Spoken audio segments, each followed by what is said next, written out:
boys, it's almost hockey season.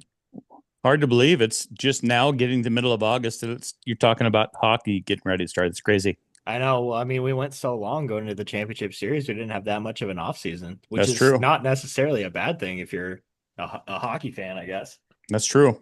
But yeah, we're coming up close to camp starting next week. Wonder how things are going to look all around the whole league and just around hockey in general with these college guys starting their careers earlier and Yeah, that kind of stuff too. It's going to be weird. it's still weird seeing all these guys like committing to schools and stuff too, Yes. and even for future years, it's pretty interesting. The amount of guys doing it is just seems to be skyrocketing too. Yeah, it's going up more and more than I thought it would. Me too. We've talked about this quite a bit, but it's like for the start of it, I thought it was going to be for like, after their junior careers were over and not just Right. dipping out in the middle of it. Right. And I'm sure, I honestly think that's probably what the CHL thought too. But unfortunately, it doesn't look like it's going to work out that way. It's going to take the top end guys going earlier, and we're just gonna have to deal with it. But on the bright side of it, we get some guys that might not have come to the WHL True. originally, gone to the BCHL or Junior A, and they're deciding to come play the WHL for a couple years instead. So I mean, it kind of evens out a little bit, but it sucks now losing some guys that you have and you were looking forward to watching in the future and stuff too. But thankfully, at least knock on wood, so far the Chiefs have only had to deal with that with Dawson Cowan Right. going to So Omaha or far. whatever, University of Omaha or whatever it was. But Yeah, yeah, there's a lot of fans, um, just CHL wide. I see this in comment sections a lot. People kind of hammering the panic button on the future and health of junior hockey, yeah, and I think that's a massive overreaction. Granted, I this isn't going the way that I thought it would. Neither the rest of us, but yeah. I was probably the biggest advocate for it on this podcast, and so Oh, and egg on egg 100%. egg on my face a little bit, but also I watch a lot of college hockey, so for me it kind of washes out a little bit. It's a little bit you have to seek out college hockey in our neck of the woods because there isn't any programs around here that play Division 1. So um, unless you already Yeah, happen to be the fan of a school that plays Division 1 hockey, there's really not much of it over here. So but I yeah, think that's a massive overreaction. It'll get worked out. And like you said, like it's just going to balance out where you're going to have guys that would not have ever have played junior are going to play junior. They're just not going to play junior as long, and yeah. that's an adjustment. So Well, it's just the way how the hockey world is trending right now with all that stuff too, and the NIL at the NCAA is a huge factor, and actually, it's pretty much the main factor of kids going over there. Those kids that aren't going over there for school. I mean, let's be honest. But yeah, I mean, to add on to that, from my point of view, it's going to make me want to watch college hockey a little bit more, for yeah, sure. I mean, I definitely want to watch some Penn State games this year, without a doubt. I mean, that team's going to be a fucking wagon, dude. yeah, and I mean, there's a local connection for us. I mean, there's reason to watch Penn State hockey. You get to see Van Olm play. So, Yeah, um, exactly. for me, I'm a diehard Notre Dame fan. So, granted, Notre Dame is not typically going to be the school that's attracting players like this, but still, I mean, as far as the Big Ten goes and Hockey East and the ACHA, it's all really really good hockey, and it's attainable. You have to sail the high seas a lot to watch college hockey over here. Yeah. Unless you have more niche channels like Big Ten Network or Peacock shows Notre Dame games because of the NBC contract with Notre Dame. So if you have Peacock, you can watch Notre Dame specifically. And then, yeah, Big Ten Network. And once the tournament rolls around, and I think the Bean Pod is usually on like ESPN and Yeah, stuff yeah, too. So yeah, it it's is. just it's niche, but if you sail the high seas on hockey.com, Yeah, for real. you can watch college hockey. It's out there. You got to seek it out. So, to Chiefs fans that are concerned about all of this, hey man, just become a Penn State fan this year and watch our boy Ulmer and McKenna as he plays his 1 year of college before he kicks rocks off to the San Jose Sharks or the Chicago Blackhawks. And actually, sorry, the I Pittsburgh like Penguins. I The like Pittsburgh it. Penguins because of just it's a pattern at this point. How every time the Penguins go into the shitter, they get a generational player. So, True. Very true. yeah, welcome to Pittsburgh, Gavin McKenna. But Yeah, I mean, it's going to be interesting to see kind of how it all plays out throughout the year if more guys are going to make the jump. And, I don't know if they're going to be able to do that in, mid-season. I doubt that they would do that. But yeah, I don't know. The landscape of this age of players is really interesting right now. I wouldn't be worried about midseason transfers between leagues because just purely academic calendar. So around the time the season starts, most colleges are already well into their fall semester. Right, right. So for us, like with the season starting mid late September, pretty much every university in the country is resumed school at that point. Yeah, yeah. And so the earliest that there could be a transfer portal window would probably be the holidays, so going into the winter semester, but then that's the middle of the hockey season, so Yeah, I yeah. wouldn't worry about losing players to the NCAA mid-season.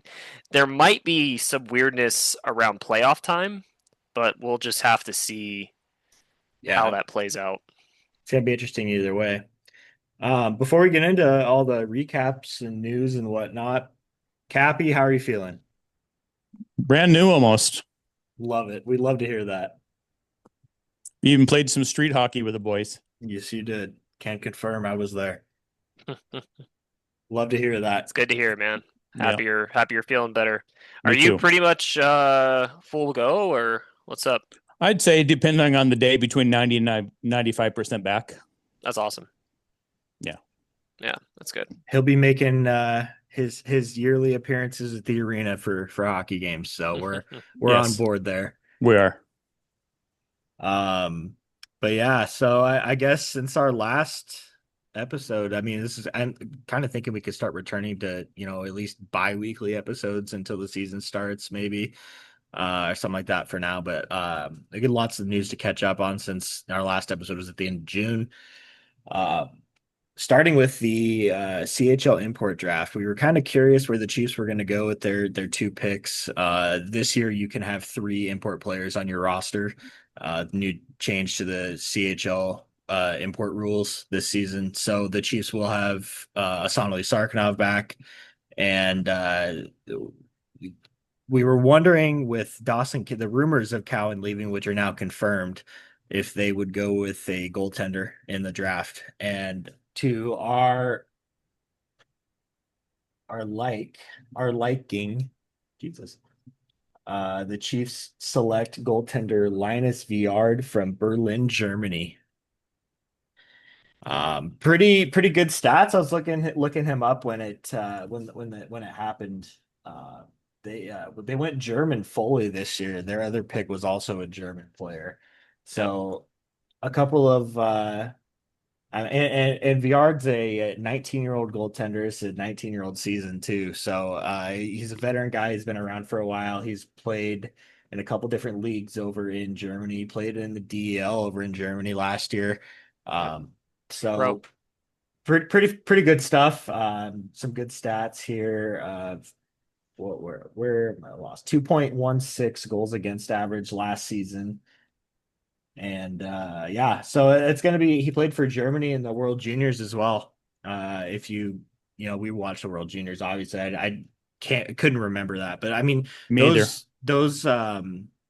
those European countries and stuff too that have the, not a super highly skilled set of hockey players always seem to have fantastic goaltenders though. I mean, Mm-hmm. you look at like Latvia and Germany and, Slovakia. I mean, they're okay, but like, they always have just backstops back there. It's because they're getting fired on all the time. It's true. I mean, yeah. So I think that he could be a really good addition to have, and I think it's a good choice to give Carter Essler another year to Yes. kind of build up and build toward being that guy next Be the year. guy. Yes. Because I still think that he's got a little bit of growing to do and all that stuff. So I think that they made the right choice by selecting the goaltender there. What do you guys think? I agree. Yeah, you needed to bring in a guy Especially they're getting that 3 picks. yeah, yeah. Yeah. You needed to bring in a guy with more experience. Viard has played pro in Yep. the DEL or DEL2. They kind of do club hockey the same way they do club soccer over in Europe, but Yep. uh, I think I talked about this last time, and we talked about this, is that it just did not feel like the right time to give Essler the keys to the city. Now, Right. that being said, bringing in a guy like this into camp, competition is always good. And hey, you know what? If you're Carter Essler and you see this German guy who's what 2 years older than you, Yep. and you're like, "Fuck it, I'm just gonna go in and try to win this starting job." You see it in other sports too, and um, competition breeds success. So maybe having this guy come in will make Essler step his game up and be like, "Hey, actually, no, I should be the starter on this team." There might be some politics there with the front office being like, "Well, we drafted this kid out of Germany; he's going to play." But Yeah. we'll see. It's only going to make Essler better 100%. in the long term. So I would like to see. I think going forward into the season, depending on how good or not Viard is, I would like to see like I don't know, like a 65-35 split with starts. Kind of Not what like I'm a thinking too. not like a true starter backup situation, but you know, Viard plays 2 out of 3 games, as opposed to 5 out of 6. Yeah, I think Um, that's kind of how it would be. That's how they had to run it with a 16-year-old in Nesser mhm. last year. And it was more of an 80-20 last year.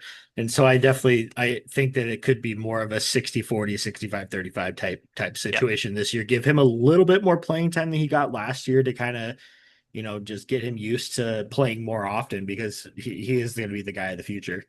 especially knowing Viard's likely one and done. Yeah, Yeah, for sure. It's very rare you get a European guy coming over at 19 and playing 2 years. I mean, yeah, Ekstrom was the exception, but a European goaltender yeah, especially is Right. pretty rare. yeah. But yeah, he was the starting guy for Germany at the World Juniors this past year, posted on a 9-1 save percentage. So yeah, I mean, pretty good. It was a really challenging tournament for a lot of teams, and I mean, he got peppered. So, like you were saying earlier, so I think that's going to be a great addition to the team. And then they also got their later pick, Elias Pool. I'm going to guess it's pronounced Pool, Pul, but he is a 5'11" winger, spent the 24-25 season with Blue Devils in DL2 and logged 16 points on 9 goals and 7 assists. So he also was on Team Germany at the World Juniors, selected 118th overall in the CHL import draft by the Chiefs. So a pair of Germans coming over to join Starkey on the European front. I think those are pretty good additions. Are you guys at all surprised while we're on the topic of additions that we haven't acquired another guy at all yet? No. Because I am personally. I feel like going in we have a lock right now of at least Oremba being a 20-year-old. Right. Sage, we haven't heard anything about Weinstein. I'm hoping he comes back, and I think he will, in all honesty. But he is eligible to play in the AHL this season, so obviously we don't know that for sure. But so I mean, but that even taking into account he does come back, that's still 2 20-year-olds. We allowed another one. I still think this team can make some noise this year. I think there's And just it's too early to tell yet. We haven't even gotten to camp yet. There's nobody's gotten a feel for anything yet. that's true. I wouldn't be surprised to see something happen, after camp during preseason. Right. If they Um, recognize a hole Yes. yeah, in the Yes. yeah, roster, that could be filled by a trade. Yeah. yeah, for Yeah. sure. We So, are still a month away from the start of the season, even the preseason, really, technically. Yeah. And as far as the trade market goes, I would keep a really close eye on Kelowna because with them Yes. hosting the Memorial Cup, they're probably going to be very aggressive on the trade oh market, yeah, trying to make it. I mean, they were dog shit last season, and Right. typically you don't see a team that's dog shit host the Memorial Cup. They try to avoid that. So Right. there's going to be a lot of internal pressure with Kelowna to try to outbid teams to fill holes. for So sure. I wouldn't be surprised if they're very aggressive and if teams are having to compete with them in bidding wars for players. Yeah, especially, I mean, I'm really curious to see how, I mean, they were very aggressive at the deadline last year with the selling. And then Yep. as soon as the offseason came around, they sold all the picks and stuff that they got to get, these veteran guys to come in for this season. So it's going to be interesting to see kind of how they start, like the first 20-ish games of the year, kind of see where they're at. And I mean, come trade deadline, who knows what the BC division is going to look like. And I think But there's a lot of unknowns for the whole league this year, too, with the changes and stuff, too. I think a lot of people are going to play, a lot of teams are going to play some games before they try to figure out what they're going to do yet, too. yeah, definitely. Um, but yeah, I mean, it's going to be an interesting year. I'm really curious to see kind of how everybody plays this season. All Mm-hmm. the teams with how much change has happened in the WHL over the last year. So next piece of news on the goaltending front, the Chiefs hiring a new goaltending coach. I don't know if you guys saw this. Jordan Cook, he was a goaltender for Kelowna a handful of years ago. CHL goaltender of the year in 2013-14 for the Rockets. So pretty young goaltending coach too. I think that could be good. Like kind of what we talked about last year with bringing in Jake Toporowski as an assistant coach, kind of a younger guy to maybe connect with some of the players on the team because he's a little bit closer to their age too. I think this could be a good thing for Viard and Essler to have a younger goaltending coach who was a Mm-hmm. CHL goaltender of the year just a little over 10 years ago. So he's probably early 30s now, mid 30s. So he's a guy that played in the Spengler Cup with Canada and professionally overseas for 3 seasons and retired in 2020-21.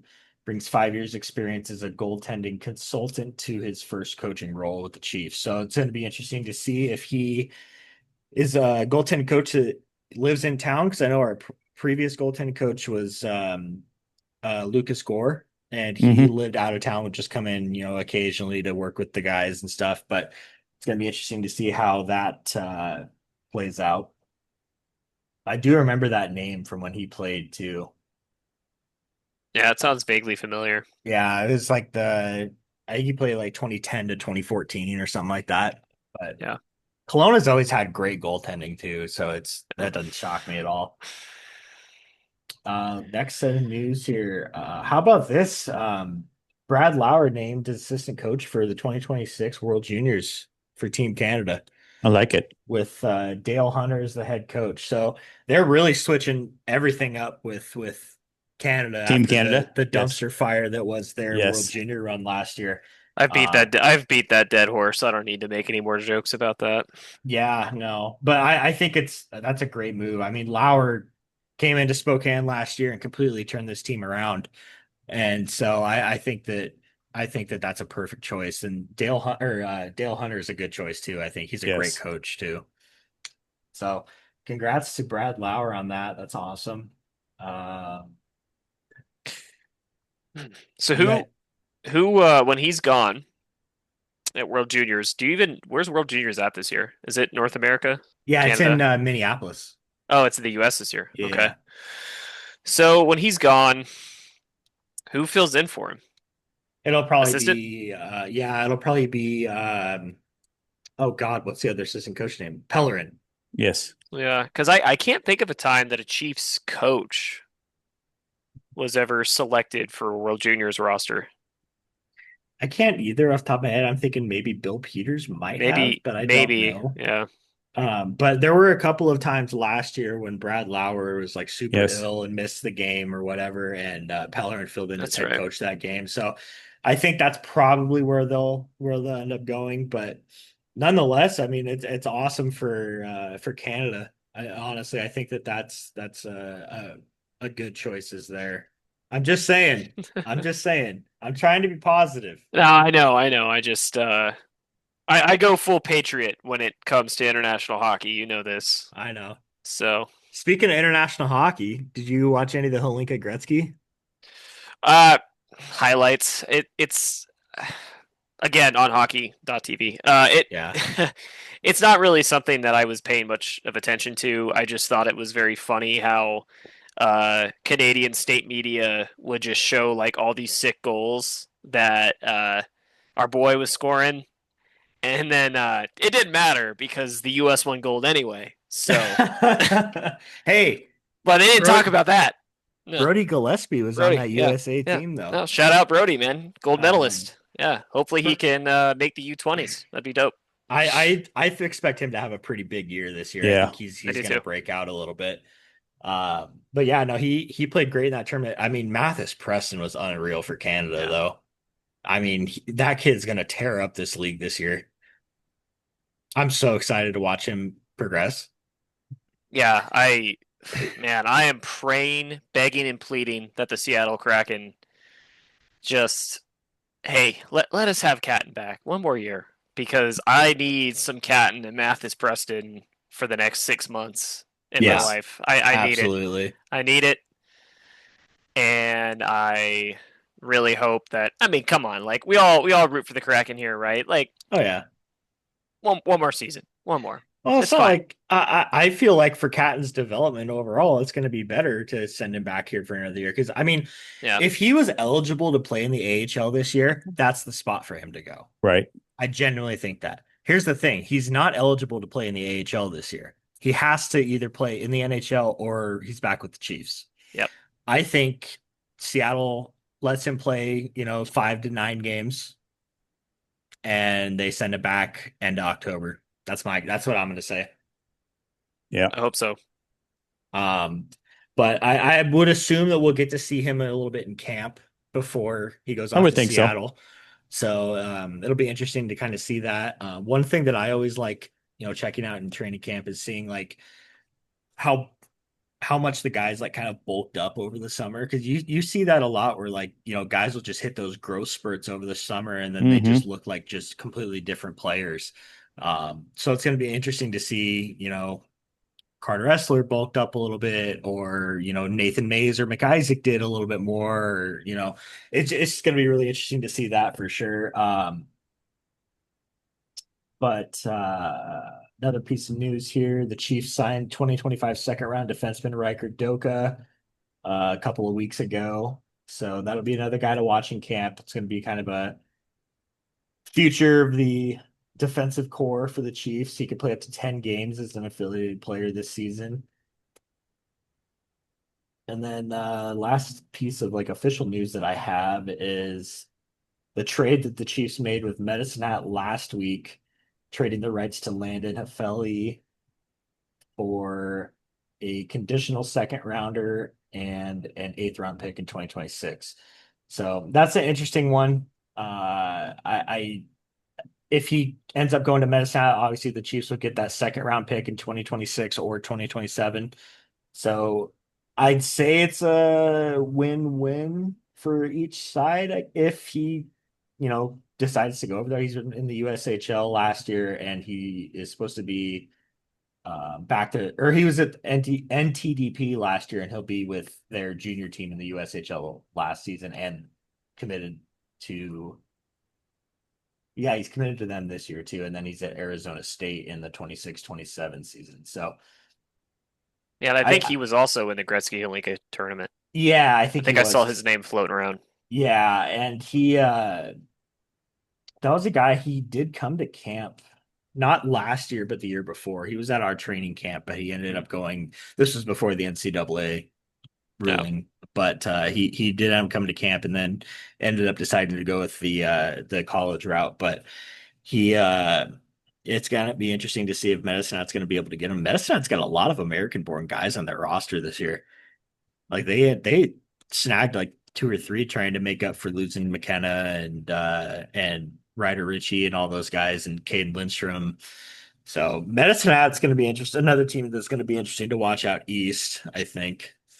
What's a funny image in my head is them raising their banner on in their home opener, and like none of those guys are going to be there. I know, seriously. None of them, unless I mean maybe they come in for the banner raising, but in uniform on the ice, like getting ready to play, Right. arm in arm on the blue line, watching the banner go up. They're not gonna be there. They're all gonna be, I don't know, maybe in suits in the arena, if that. It's just they definitely got gutted more than anybody else did. Yeah, absolutely. They really did. Them and Victoria, I think, got it the worst. Yeah. Victoria losing losing Verhoff and Reshny. Yeah. But had we won the title and the same thing happened to us, it would have just been like, okay. Yeah, exactly. Right, yeah, I mean we raised the banner. It's fine. Yeah, exactly. But that's all the news I got for you boys. You guys got anything else? Nope. Glad hockey season's almost here. Now there's going to be 90 degrees again tomorrow. I know. 60 players expected at camp starting a week from today, boys. I plan on going down and watching at least a game a day. So when do they start opening it to the public? I haven't really paid any attention to that. Thursday at the first game's at 4. Oh, it's immediately afternoons. Okay. Yeah. Again, like it has the last couple of years. I think Thursday, Friday, Saturday, the games are at 4 and 6. 4 and 5:30 or something like that. Yeah. And then Sunday is 8:30 and 10. And then 8:30 and 11, I think. And 11. Or 8:30 and 10:30, something like that. Yeah. But it used to be 1 o'clock for the red-white game, but now it's earlier. Yeah, ever since Bardsley came in, they started doing like kind of a different tournament style. I like it. I do too. I think it's a fun format, and they're going to have 20 less players at camp this year than they did last year as well. Nice. So they've had 80 players right the last couple of seasons. They had down to 60 this year, so I think it's going to be a little bit more competitive. Nice and fun to watch too. So I'm definitely looking forward to going down there. I'm going to try. I was thinking about trying to snag some players aside and get a little interview action going. That'd be nice. We'll see what we can do there, but. Yeah, definitely looking forward to hockey season. And then, I mean, we're under a month away from the start of the regular season already. Right. September 19th is the season opener up in Kelowna. Maybe we can try to get some of these guys to do a little short interview next week when we go to the Indians game and they're there. Oh, there you go. Oh, yeah. That's a good idea, too. Yeah. Even if it's just for a few seconds, get a little snippet. Absolutely. Yeah, we could try to see what we can do. Bring those little lapel mics. Yes. Do you own any of those? Mm-hmm. Oh, you do? Yeah. Dad's got 2 of them. Nice. So yeah, no, that'll be cool. I'll be at that game. Yeah, we'll be there. We'll be there tickets, as well. So there's really no reason not to. Yeah, we will be there as well. So we'll maybe do a little something there. So all right, boys. All right. Good to be back. Likewise. Yeah, it feels good to be back. Next week or the week after, we'll see what's up. Yeah, we'll start recording more episodes and spreading the word around, grow this podcast even more this year. Hopefully, with the run that they went on last year, there's going to be more eyes on the Chiefs just in general in the city, and maybe we can snag some more listeners and viewers and just grow the podcast. Yeah, yes. Grow the podcast a little bit. Well, we know that some of the players listen, so yeah. I don't know if I think I did tell you guys this a couple weeks ago. My girlfriend and I went to a coffee stand over on Garland, and the lady recognized my hat and asked if I was a Chiefs fan. And I said, yeah, I run the podcast. And she says, oh, my boyfriend plays for them. And I was like, who? And she's like, Owen Martin. I was like, no fucking way. That's crazy. But she goes, the Chiefs Central podcast. I was like, yeah. I was like, oh shit, you actually know who we are. That's kind of cool. That is cool. That is pretty cool. Yeah. Maybe we can get some, maybe we can get an interview set up and get coffee. You know, like they always put like Liquid Death on the podcast. Maybe we can get some ad or a sponsor. A sponsor, and we can get a pod of us drinking a latte or something. There you go. I'm in with that. Also, I'll tell you boys this really quick. The other day at work, I was clocking out at the end of my shift, and one of my coworkers was came up to me and asked me if I liked hockey because he said he saw my Facebook or something and saw that I was like a hockey fan. And I said, yeah, like big Chiefs fan and stuff. And he said, I'm a pretty big Oilers fan. My cousin plays for him. And I said, no shit. Who's your cousin? He said, Derek Ryan. No way. So I was like, yo, I do a podcast about the Yeah. Chiefs. You should see if he wants to come on. So I'm going to try to get that set up. That'd be too. awesome. Dude, yeah, if we could get Derek Ryan, that's a white whale interview. Mhm. Yes, it That's is. sick. That and I guess I mean there's a few white whales I can think of, but yeah, he's definitely one of them. Definitely. 100%. So we're gonna make some moves this year, boys. Yes. Yeah. I like it. Hell yeah. All right, boys. Till next time. Till next time. Go Chiefs. Go Go Chiefs, go. Chiefs.